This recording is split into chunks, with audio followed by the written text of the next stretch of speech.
alegria cumprimentar você que nos acompanha neste momento de estudo da Palavra de Deus, de oração e de louvor ao nosso Deus. Então que você que está na sua casa e nos assiste através das redes sociais, dos diversos canais pelos quais esse programa é transmitido, que você receba a bênção de Deus, a presença do Espírito Santo e que a paz de Cristo possa envolver você neste momento. É uma alegria podermos buscar na Palavra de Deus a instrução e a luz para compreendermos o tempo em que vivemos e para termos também uma visão clara do futuro. É isso mesmo, se você confia na profecia bíblica, se você entende o que Deus tem revelado na profecia, você terá uma visão clara do futuro.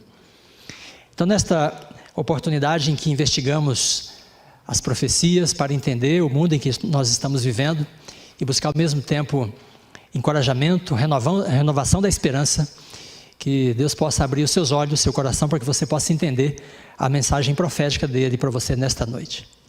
Eu convido você para ler comigo a Palavra de Deus e o nosso estudo estará baseado em Apocalipse capítulo 13, o versículo 11, onde lemos assim: Vi ainda outra besta emergir da terra e possuía 2 chifres, parecendo cordeiro, mas falava como dragão.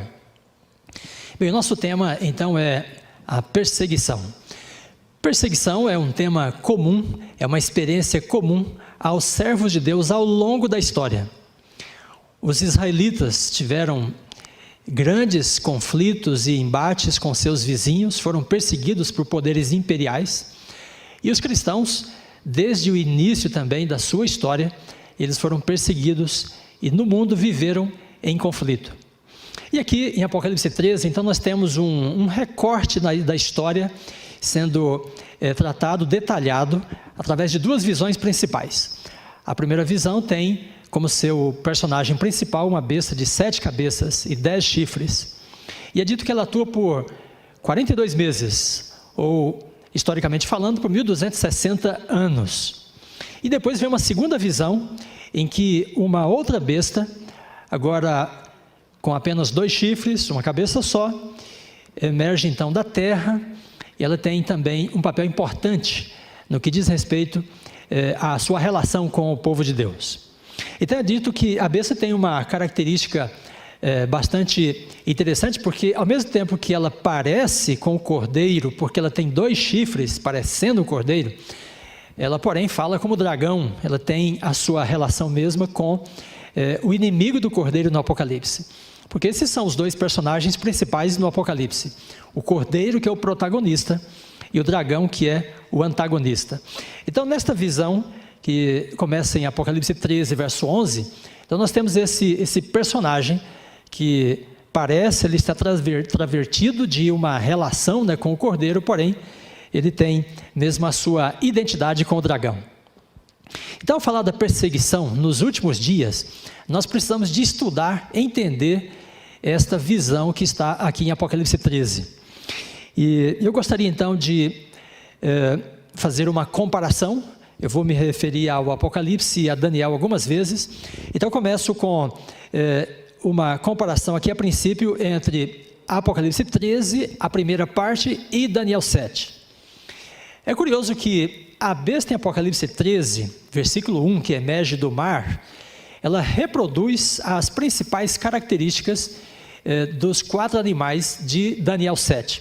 Porque ela é tipo um leopardo, ela tem pés de urso, cabeça de leão e tem 10 chifres. Então ela incorpora todos os 4 animais de Daniel 7. O que quer dizer que ela pode ser vista como um desdobramento, né, do conteúdo profético revelado em Daniel 7. Por outro lado, a segunda besta em Apocalipse 13, no verso que lemos, Apocalipse 13, 11, e também tem uma besta que parece cordeiro, porque tem 2 chifres, mas fala como dragão. Esta, por sua vez, está relacionada com Daniel 8, porque em Daniel 8 há 2 animais, há um carneiro de 2 chifres e depois um bode com 1 chifre só no meio da sua testa. Muito bem, qual é o propósito, né, desta relação entre Apocalipse 13, Daniel 7 e 8? É que esta é uma dica interpretativa que o profeta nos dá. O que significa que, quando ele viu, né, a segunda besta que parecia um cordeiro, ela deve ter feito ele se lembrar do carneiro em Daniel 8. Em Daniel 8, o carneiro de 2 chifres representa um poder que é constituído da junção ou união de 2 entidades.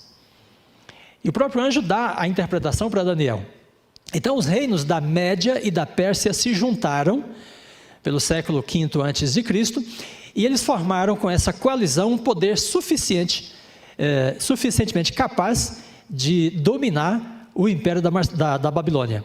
Então veio a queda de Babilônia em 539, a partir desta força, né, adquirida com a união da Média e da Pérsia. Então o carneiro de 2 chifres representa um poder que resulta, né, se torna forte por causa da aproximação de 2 entidades, 2 poderes civis, políticos.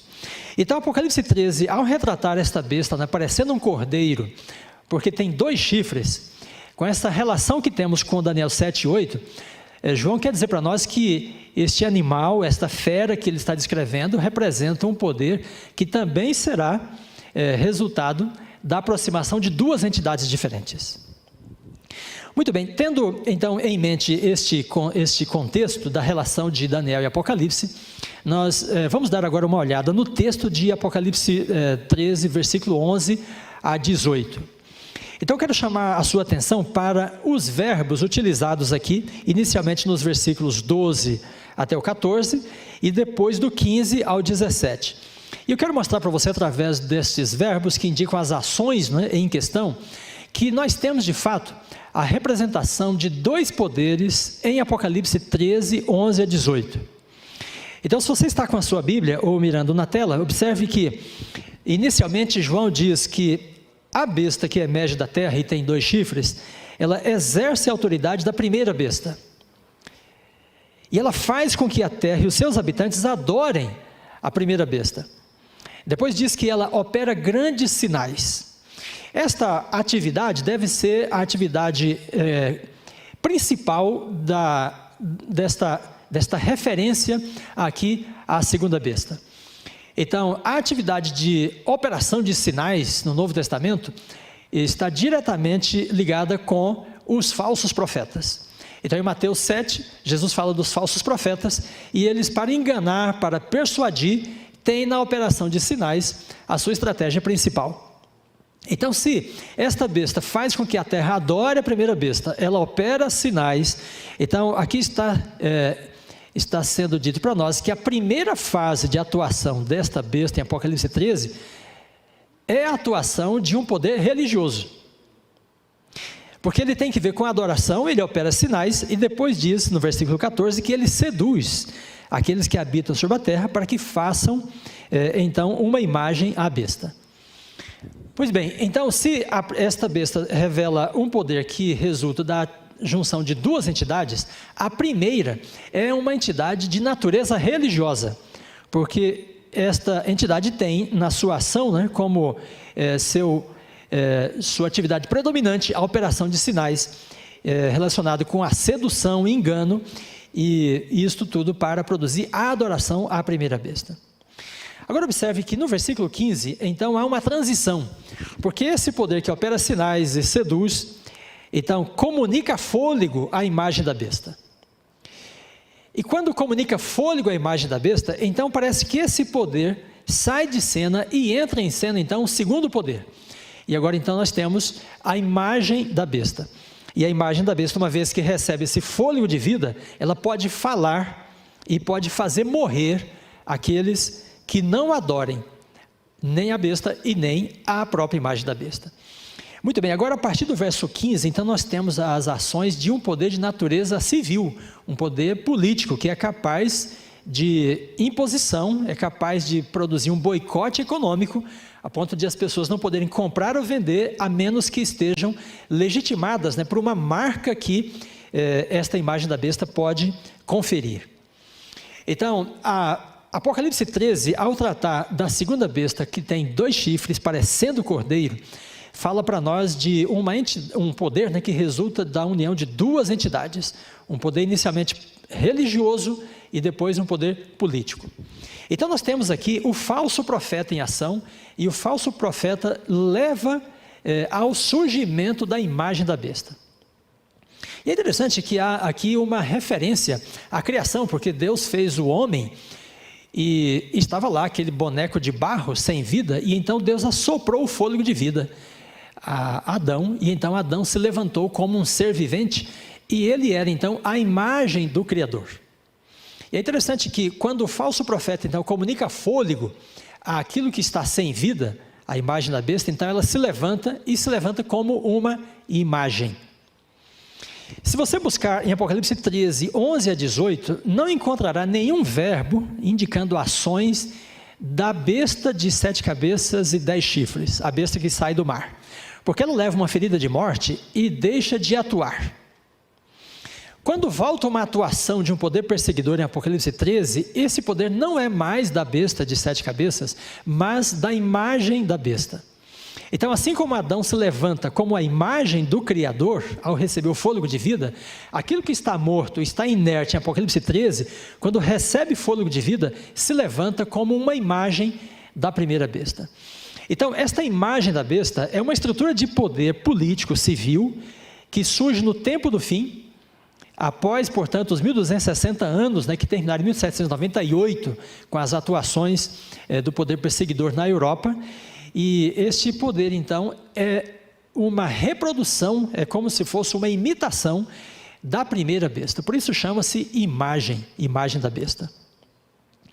Muito bem, quando você vê esse panorama de Apocalipse 13, então uma primeira besta que atua durante a Idade Média, por 1260 anos, e cai em 1798, e depois então é sucedido por um poder que é descrito como uma imagem da besta, um poder político, civil.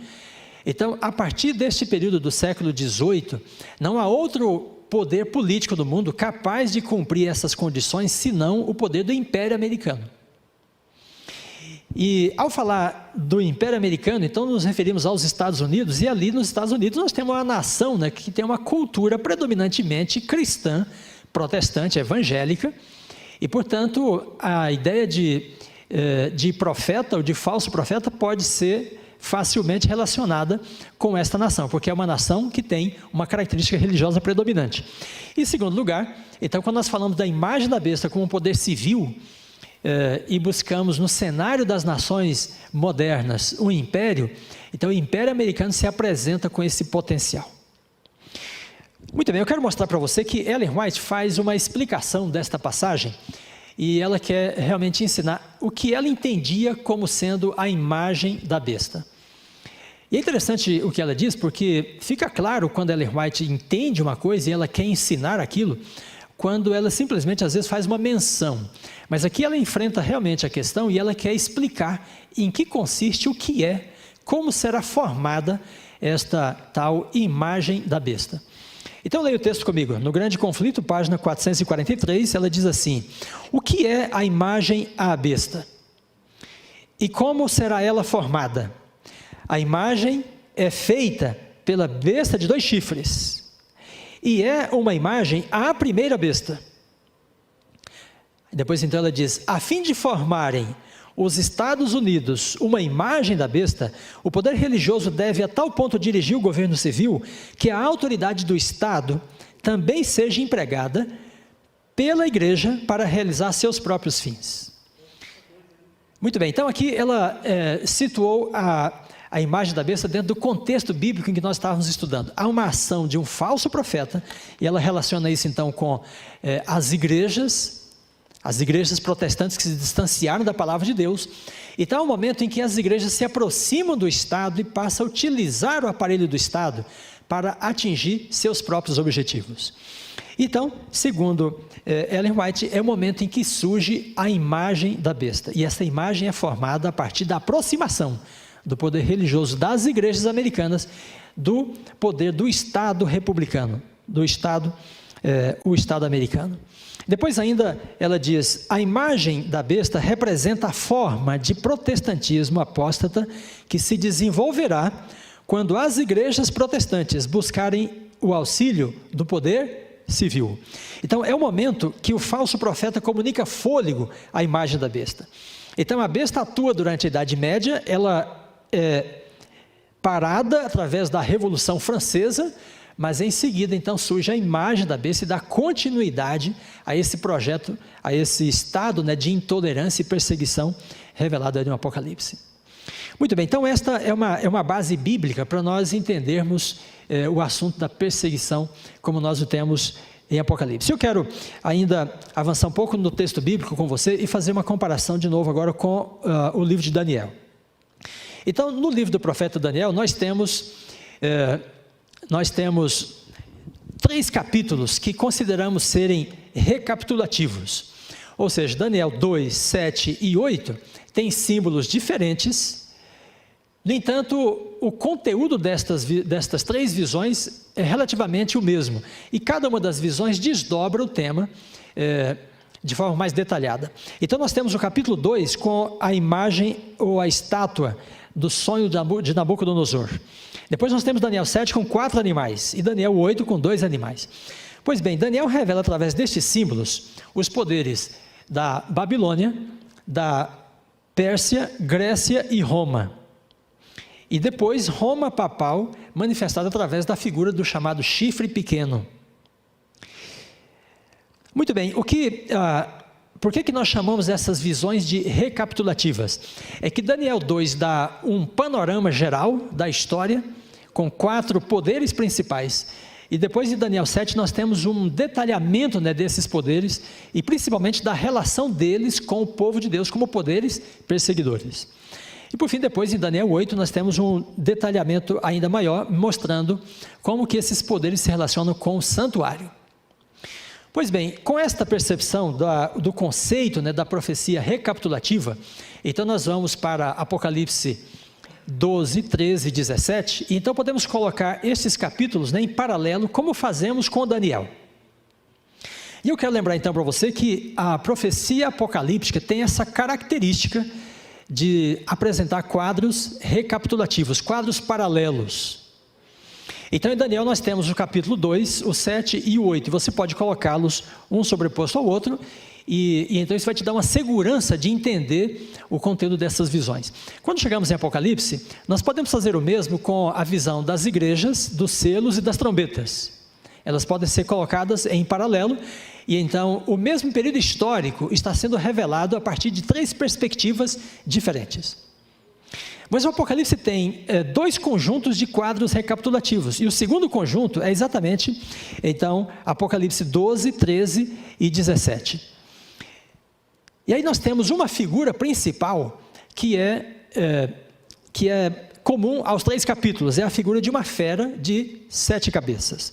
Então, inicialmente o dragão de 7 cabeças, depois a besta em Apocalipse 13 de 7 cabeças, e a besta escarlate em Apocalipse 17 também com 7 cabeças.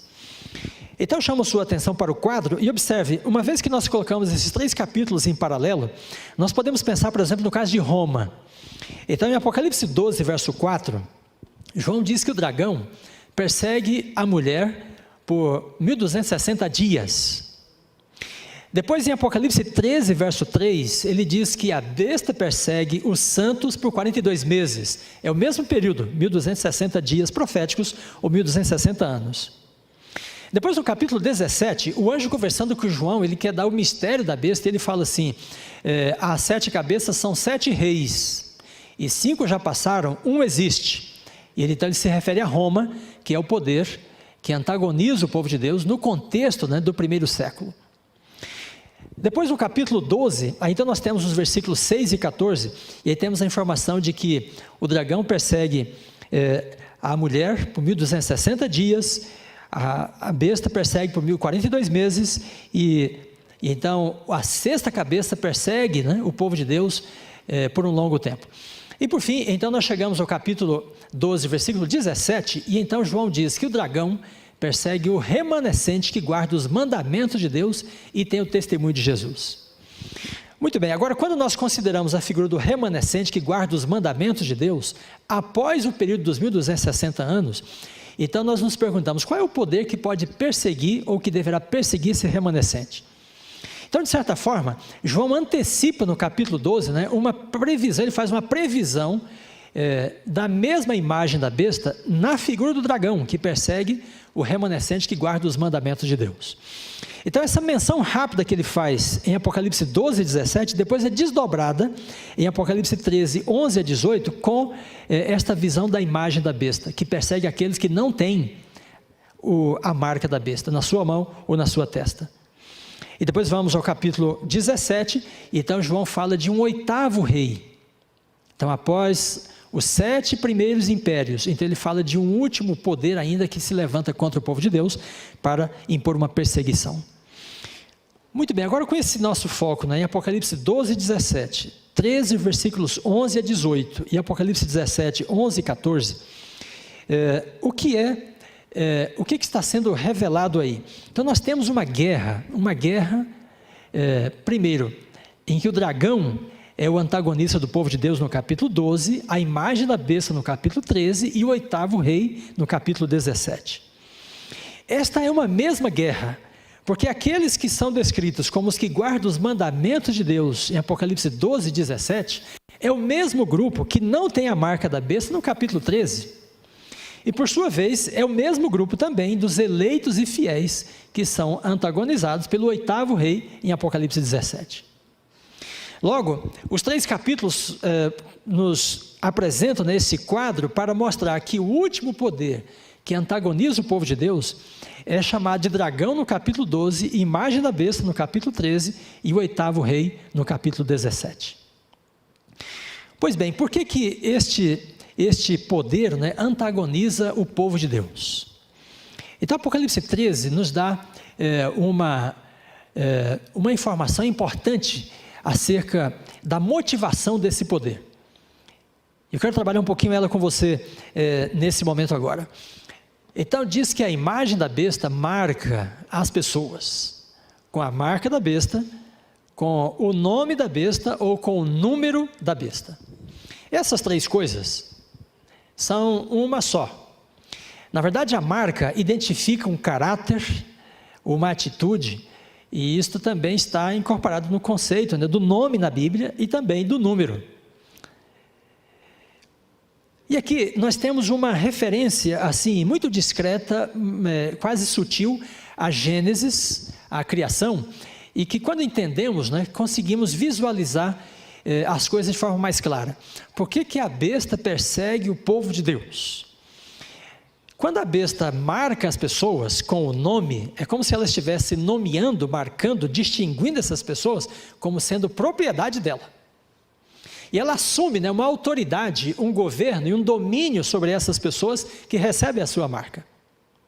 Isso nos faz lembrar de Adão, né, que dava nome aos animais na criação. Então Deus disse que faria o homem à sua imagem e ele teria domínio sobre os animais, os peixes e sobre toda a criação. E o domínio de Adão então é manifestado no momento em que ele dá nome aos animais.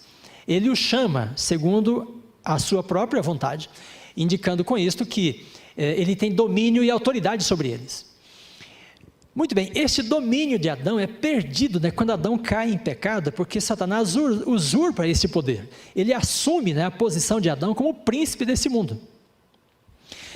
E quando os profetas apocalípticos veem essas bestas, e aqui no capítulo 13, então a besta nomeia as pessoas, então isso indica que ele está distinguindo essas pessoas, marcando-as, nomeando-as, como se elas fossem sua propriedade. Como se ele estivesse tirado, né, do domínio de Adão para o seu próprio domínio. Então há aqui, né, um antagonismo entre o dragão e as bestas que ele utiliza, os poderes imperiais que ele utiliza, e ele quer dominar sobre essa terra no sentido de exercer autoridade e governo sobre as pessoas. Por isso ele está marcando as pessoas. Mas há um grupo que não recebe essa marca. Há um grupo que rejeita esta marca. E esse grupo, então, passa a ser antagonizado. Bem, o que é a besta? Alguns autores usam algumas expressões que nos ajudam aqui a entender um pouco melhor ainda, né, esta questão. Veja, Thomas, no comentário dele de Apocalipse, diz que cada cabeça da besta é uma encarnação parcial do poder satânico que governa o mundo por um período. Então a besta tem 7 cabeças, ao longo de 7 impérios, né, o inimigo de Deus termina atuando através desses impérios para tentar dominar e exercer autoridade sobre os seres humanos. Depois, o comentário bíblico adventista diz assim: a besta pode ser identificada com o trabalho de Satanás através das agências políticas, em todos os tempos, que se submetem ao seu controle. Então, através de um império que se submete ao controle do dragão, ele procura exercer autoridade sobre as pessoas, marcando e distinguindo-as como se fossem sua propriedade. E a atitude dos imperadores desses poderes políticos, né, é de desafiar a Deus, como se eles tivessem mais poder do que Deus em relação às próprias pessoas. Por exemplo, quando Moisés se apresenta no Egito, então o faraó diz para ele assim: mas quem é o Senhor para que eu ouça a sua voz e deixa ir Israel? Então ele se vê como mais poderoso do que o próprio Deus e, portanto, na condição de ter posse, né, do povo de Israel. Na Babilônia, os 3 amigos de Daniel são surpreendidos, né, ao não adorar a imagem, e então o rei Nabucodonosor os ameaça. E eles falam de Deus, né? E o rei então reage e diz assim: quem é o Deus que poderá livrar vocês das minhas mãos? Olha, aqui então nós temos uma atitude, né, de usurpação por parte de Nabucodonosor, em que ele não somente quer ser o que Adão era perante a criação, mas ele quer ser mais do que isso, ele quer se colocar no lugar do próprio Deus. E diz para os rapazes que não há Deus que possa tirá-los da sua mão. E quando chegamos em Apocalipse, então acerca da besta, né, dito assim: quem é semelhante à besta? Esse é um desafio, como se dissesse, ela é o poder maior. Muito bem, Ellen White faz uma afirmação bastante apropriada quando nós lidamos com a motivação do dragão de perseguir o povo de Deus. Qual é a razão, né, pela qual ele persegue? Porque ele antagoniza tanto o povo de Deus na terra. Muito bem, Jesus disse que por causa do pecado, Adão passa o principado desse mundo para Satanás. Nas palavras dele, ele diz: aí vem o príncipe deste mundo, ele nada tem em mim. Jesus queria dizer: eu estou em harmonia com Deus, e o príncipe desse mundo, que tirou o lugar de Adão, não tem poder sobre mim, não pode exercer autoridade sobre mim. Então o diabo é o príncipe desse mundo. E aí Ellen White, então, no livro Grande Conflito, página 582, ela fala um pouco, né, sobre a trajetória, a escalada do conflito, né, de Satanás, de Lúcifer, contra Deus desde o princípio. E ela então sinaliza, aponta, né, qual é o ponto da discórdia entre Lúcifer e Deus.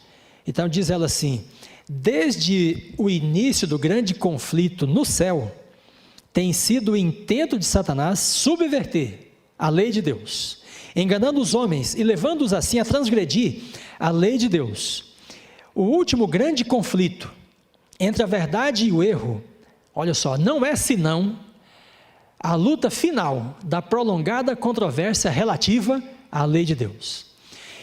Isto significa, amigos, que Satanás pretende ter o principado deste mundo e ele não quer permitir que aqui no seu principado a lei de Deus seja vindicada. Ele estabeleceu a sua própria lei, sua própria constituição, suas normas.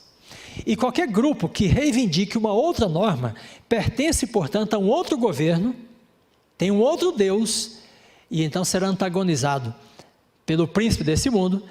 E quando ele consegue utilizar o império, ele fará uma lei, né, para tentar fazer com que seja ilegítima a presença dessas pessoas no seu principado.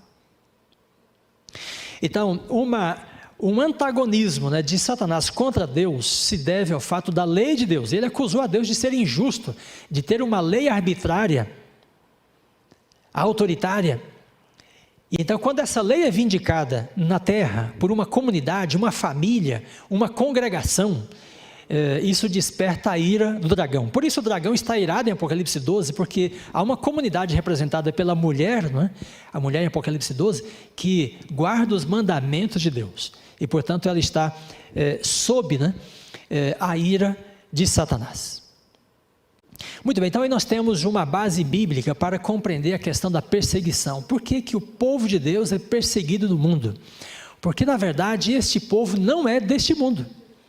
Este povo tem uma outra cidadania, tem uma outra lei e obedece a um outro governo, a um outro príncipe, aquele que é o verdadeiro. Mas nesta terra, cujo principado, né, está nas mãos do inimigo de Deus, então uma outra lei é colocada, um outro governo é estabelecido e uma outra cidadania é dada. Então quando a besta marca as pessoas, isso significa que ela está conferindo uma cidadania e uma legitimidade para aqueles que podem viver em segurança no seu principado. Então, amigos, nós temos aqui a revelação, né, não só de um conflito, mas da motivação para este conflito. O povo de Deus, na verdade, é uma comunidade que está estabelecida na terra, porém, num principado que está sob a intervenção de um poder inimigo, o poder de Satanás. Eu gostaria, então, agora de passar a uma segunda etapa, em que eu quero mostrar para você um fundamento ou uma perspectiva histórica desse tema da perseguição. Então, através de Daniel e Apocalipse, nós tivemos esta visão em que compreendemos que o povo de Deus é perseguido na terra, porque o povo de Deus está no principado do inimigo de Deus. O próprio Jesus reconheceu esse principado. Ele não é legítimo, mas ele está estabelecido aqui. Então, Satanás utiliza os poderes imperiais, como ele utilizou o Egito, a Síria, a Babilônia, a Pérsia, a Grécia, a Roma, para antagonizar o povo de Deus que vindica a lei de Deus aqui no planeta Terra. Então agora eu quero mostrar para você alguns dados históricos, né, desta perseguição, para você entender por que ela ocorreu, quando ocorreu e por que é que nós entendemos que ela pode ocorrer novamente. O primeiro ponto está no livro de Esther. Então no livro de Esther nós temos o conflito entre Amã e Mardoqueu. Amã é um ministro da Pérsia. E ele tem uma questão contra os judeus, porque os judeus têm costumes diferentes. Então Amã chega para o rei Assuero, isso está na narrativa de Esther capítulo 3, e então ele apresenta uma queixa, ou uma suspeita, né, para Assuero. E ele diz assim: olha rei, existe espalhado, disperso entre os povos, em todas as províncias do teu reino, um povo cujas leis são diferentes das leis de todos os povos, e que não cumpre as leis do rei, pelo que não convém ao rei tolerá-lo. Se bem parecer ao rei, decrete-se que sejam mortos. Aí veja então, diz o livro de Esther, o rei Assuero tirou o anel da sua mão e deu-o a Amã, filho de Amedata, o Agagita, adversário dos judeus. Muito bem, então aqui nós temos neste contexto da Pérsia, um conflito que se desencadeia contra o povo judeu, e o motivo desse conflito é claramente dado. Então uma pessoa que se indispõe com os judeus chega para o rei, ele é um ministro, ele tem uma posição de destaque no reino, e então o argumento dele é: olha rei, há um povo cujos costumes, cujas práticas são diferentes em todas as províncias do reino, eles não se encaixam em lugar nenhum. Eles na verdade estão fora do contexto. O que Amã estava querendo dizer, amigos, é que o povo judeu não tinha uma cidadania legítima no Império da Pérsia. Por quê? Porque eles guardavam uma lei que os tornava diferentes de todos os demais povos. Agora preste bem atenção nesse ponto. Amã não estava acusando os judeus de não matar, não roubar, não adulterar, não mentir, desonrar os pais, porque estas eram leis persas também. Qual era o problema dele? O problema dele dizia respeito, né, a um ponto da lei que fazia os judeus serem diferentes dos demais povos. E este ponto tinha que ver com a guarda do sábado, porque o sábado é o mandamento da lei que diferencia o povo que segue a Bíblia daqueles que seguem as leis do Estado, ou que vivem segundo as leis do Estado antes de conforme a lei da palavra de Deus. Então o povo de Deus pode trabalhar e viver e negociar no mundo sem nenhum problema no que diz respeito, por exemplo, ao calendário dos meses, dos anos, das estações. Então você pode obedecer à lei de Deus, não tem nenhum problema em relação a este contexto. Mas quando nós entramos no ciclo semanal, nas jornadas de trabalho, então a lei de Deus faz uma distinção entre aqueles que guardam essa lei e aqueles que seguem a lei do Estado, em detrimento da lei de Deus. É claro que se você é um cristão temente a Deus, você vai seguir inclusive aquilo que Paulo diz, porque ele diz que as autoridades são constituídas por Deus e as leis devem ser seguidas, desde que elas não se oponham à lei de Deus. Mas aqui a mãe está dizendo: hey, Assuero, há um povo que segue uma lei diferente da nossa neste item, e não convém tolerá-lo. Faça assim um decreto para que sejam mortos. Muito bem, então esse é o Império da Pérsia. Depois nós temos em Roma, então, perseguições contra os cristãos. No Apocalipse, na carta de Éfeso e Esmirna, no capítulo 2, então nós temos algumas referências a perseguição aos cristãos. E quando vamos para a história, então nós podemos ter, por exemplo, Tácito, um historiador romano, e ele conta nos seus textos, por exemplo, esta história aqui, Nero prendeu os culpados por ocasião do incêndio de Roma e infligiu as mais requintadas torturas em uma classe odiada por suas abominações, chamada cristãos pelo populacho. Então Tácito está referindo-se ao incêndio de Roma, e ele diz que um grupo foi acusado, e este grupo então era uma classe odiada. Por quê? Porque os cristãos não pertenciam ao Império Romano, eles tinham costumes diferentes, eles não adoravam os deuses do Império, e eles não estavam conforme o Império nos seus ritos. Depois Tácito diz: os cristãos foram objetos de esporte, foram feitos objetos de esporte, foram amarrados nos esconderijos de bestas selvagens e feitos em pedaços por cães, ou cravados em cruzes, ou incendiados. Amigos, estes são pontos bastante aterradores até, da história do cristianismo, do Império Romano. Nos primeiros séculos, os cristãos foram perseguidos sistematicamente no Império. Os judeus guardavam o sábado, porém eles eram uma nação e eles tinham uma nacionalidade. E o Império Romano terminou aceitando essa nacionalidade, ou essa nação judaica, como parte do Império. Porém os cristãos começaram a se disseminar pelo Império Romano, e eles não eram nem cidadãos da Judéia, e nem eram cidadãos romanos necessariamente, porque eles não cumpriam os costumes e as práticas dos romanos. Eles não comiam carnes sacrificadas aos ídolos, eles não entravam nas festas, nas celebrações dos deuses, e a grande maior parte deles, em um bom período, quando chegavam no sábado, eles não trabalhavam, enquanto os romanos tinham o costume do dia do sol, e depois isso virou uma lei, e por fim os cristãos terminaram caminhando também para essa lei, e eles deixaram de ser perseguidos de fato do Império Romano só quando eles deixaram os costumes da sua origem judaica e hebraica e tornaram-se nos costumes parecidos com os romanos. Então a guarda do dia do Senhor foi um motivo de perseguição aos cristãos do Império Romano, e deixar de guardar o dia do Senhor no sétimo dia e passar a guardá-lo no primeiro dia foi um dos fatores de eles deixarem de ser perseguidos. Então nós temos aí uma motivação muito clara, assim como na Pérsia, que explica por que o Império Romano antagonizava os cristãos, pelo mesmo fato de eles terem costumes, leis e hábitos diferentes dos demais povos.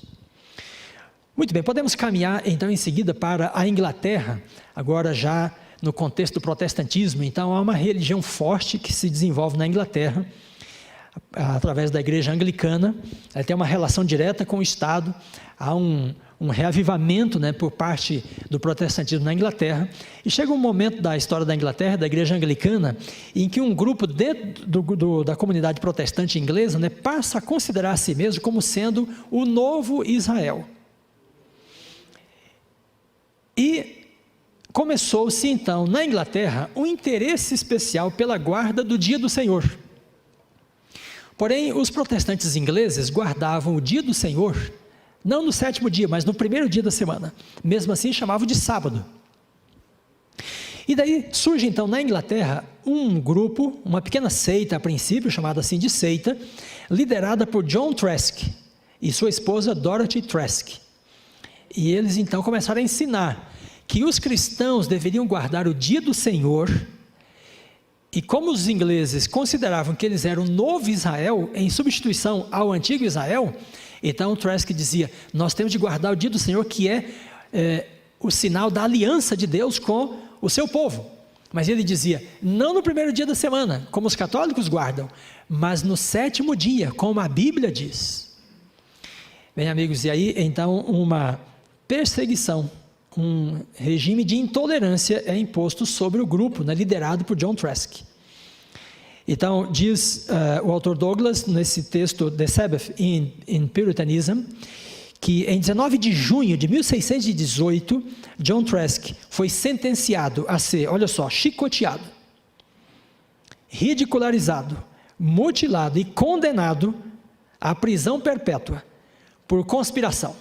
Então, por ensinar que o povo de Deus devia guardar o dia do Senhor no 7º dia, ele foi sentenciado à prisão perpétua, na Inglaterra do século 17. Ele era líder de uma seita de separatistas, assim considerados extremistas, que acreditavam que as leis do Antigo Testamento ainda eram vigentes para os cristãos. E amigos, você que nos acompanha por todas as redes sociais e está nesse momento também entendendo um pouco mais das profecias, olha só, John Trask desistiu da prisão. Por um longo período de tempo ele ficou preso, mas renunciou às suas crenças. Porém, a sua esposa permaneceu firme, e até a sua velhice, ela ficou presa, por causa do dia do Senhor. Então, o que estava acontecendo na Inglaterra? A mesma coisa que aconteceu no império da Pérsia de Assuero e Amã, a mesma coisa que ocorreu no império romano com os cristãos. Algumas pessoas tornaram-se quase que ilegítimas na Inglaterra, porque elas defendiam que o dia do Senhor era para ser guardado no 7º dia, e não no primeiro dia da semana. E esse entendimento delas estava baseado no fato de que, para elas, o povo de Deus que tem a aliança do Senhor, tem no dia do Senhor o selo dessa aliança. Muito bem, em seguida, aí nós caminhamos para a América do Norte. Então, um grupo de puritanos saíram da Inglaterra num momento em que a reforma protestante perdeu espaço no governo da Inglaterra, e o catolicismo voltou a se fortalecer. Então, esses puritanos queriam estabelecer uma nação em que eles pudessem guardar a lei de Deus conforme a Bíblia a ensina. Mas veja, eu estou falando dos puritanos, não aqueles que guardavam o sábado, da linha de John Trask, mas protestantes ingleses que guardavam o dia do Senhor como sendo o selo da aliança, porém no primeiro dia.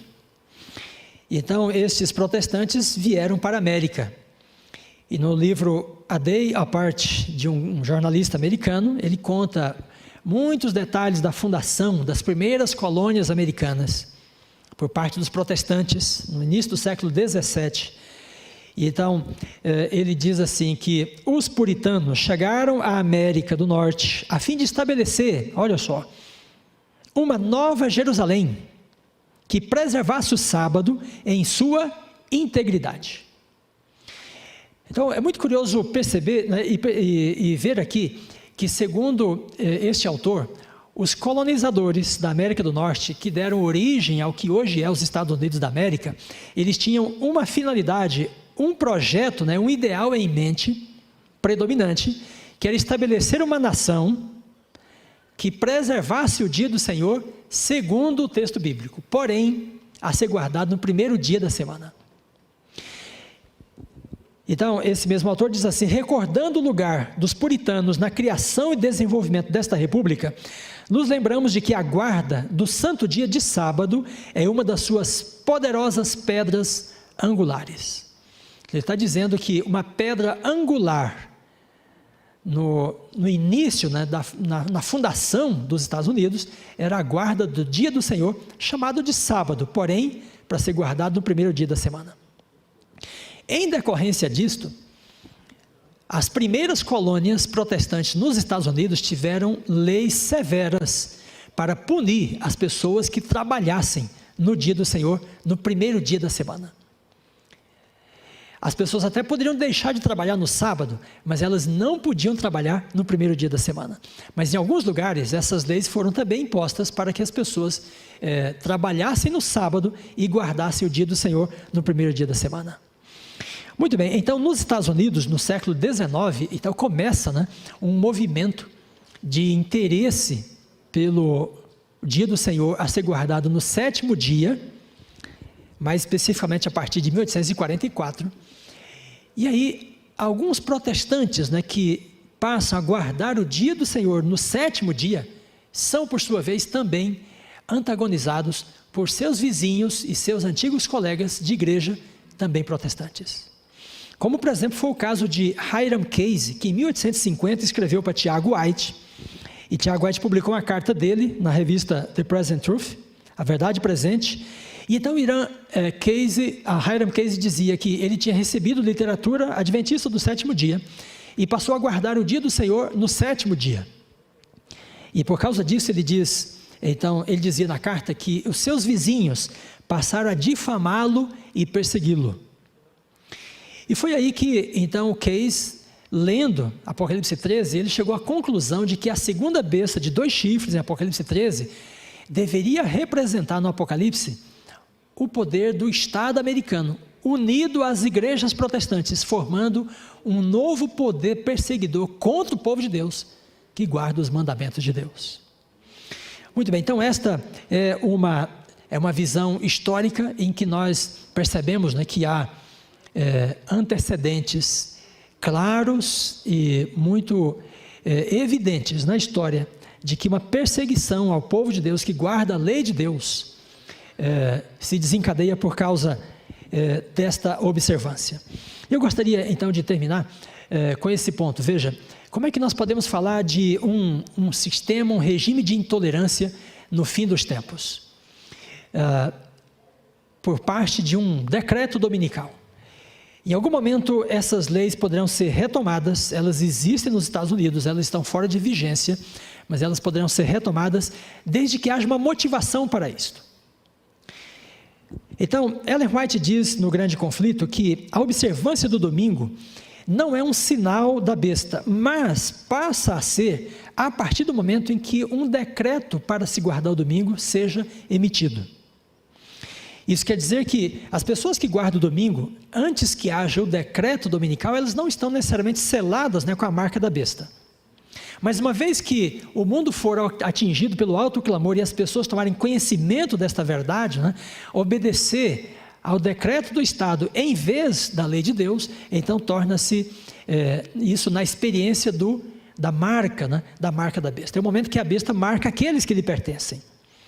Depois ele diz, ainda no Grande Conflito, página 615, que um decreto será expedido por fim, decretando morte àqueles que santificam o dia do Senhor no sétimo dia.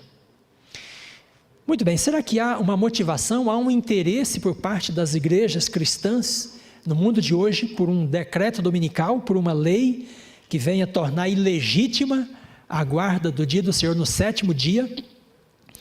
Então eu quero lembrar para você, e você pode buscar na internet, se desejar, a encíclica Dies Domini, ou Dia do Senhor, você tem em todas as línguas praticamente, no português inclusive. Então nesta encíclica, publicada em 1998, o Papa João Paulo II falava acerca da guarda do Dia do Senhor como sendo um caminho para a reforma social. E ele argumenta nessa encíclica que a restauração da família e da sociedade terá um grande impulso, se as pessoas passarem a ter a prática da guarda do dia do Senhor. Ele usa toda a argumentação bíblica a favor do sábado, porém defende o sábado para ser guardado no primeiro dia da semana. E ele chega a dizer que a legislação civil deve ter em conta o dever de proporcionar às pessoas o direito de guardar o dia do Senhor no primeiro dia da semana. Então, o que o Papa está dizendo com isso na encíclica? Que o Estado tem o dever de proporcionar por lei a guarda do dia do Senhor. Depois temos uma segunda encíclica, agora assinada pelo Papa Francisco, chamada Laudato Si. Este é um documento hoje extremamente estudado pelos católicos do mundo inteiro. E neste documento, o Papa volta a falar do assunto e ele diz que o ecossistema, para sobreviver, depende de um dia de descanso semanal.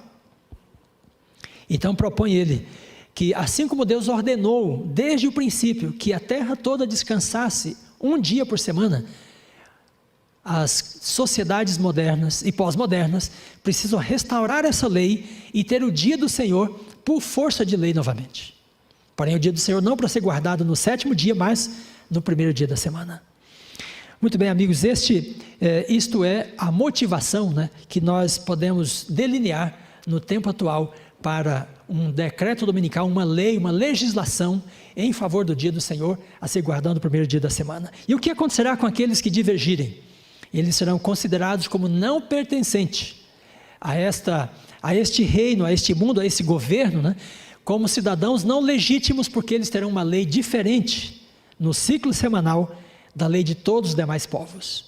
E assim como ocorreu na Grécia, então uma nova intolerância poderá se levantar contra aqueles que vindicarem a lei de Deus no principado desta terra.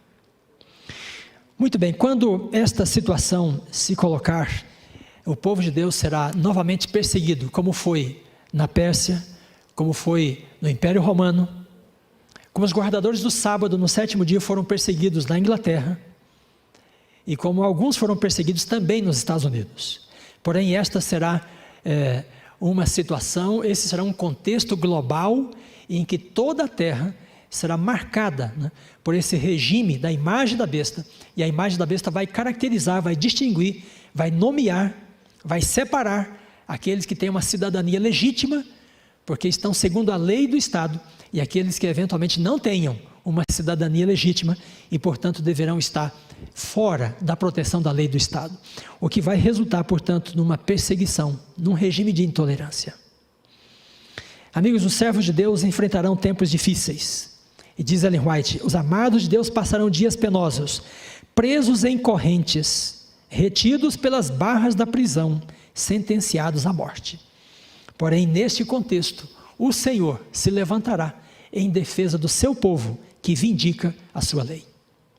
Isaías diz, o Senhor fará ouvir a sua voz majestosa, e fará ver o golpe do seu braço, que desce com indignação e ira, e um cântico haverá entre vós, como na noite em que se celebra uma festa santa.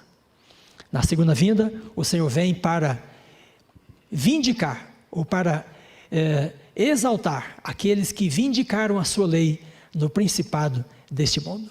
Que Deus te abençoe, que Deus te ilumine, que você não tema a perseguição, que você não tema a intolerância, mas fique firme no seu propósito, de todo o seu coração, obedecer a palavra de Deus, seguir o conselho do Eterno, porque aqueles que estão com Deus, estes serão vencedores, e Jesus vem para tomá-los para si, para a nova terra e o novo céu.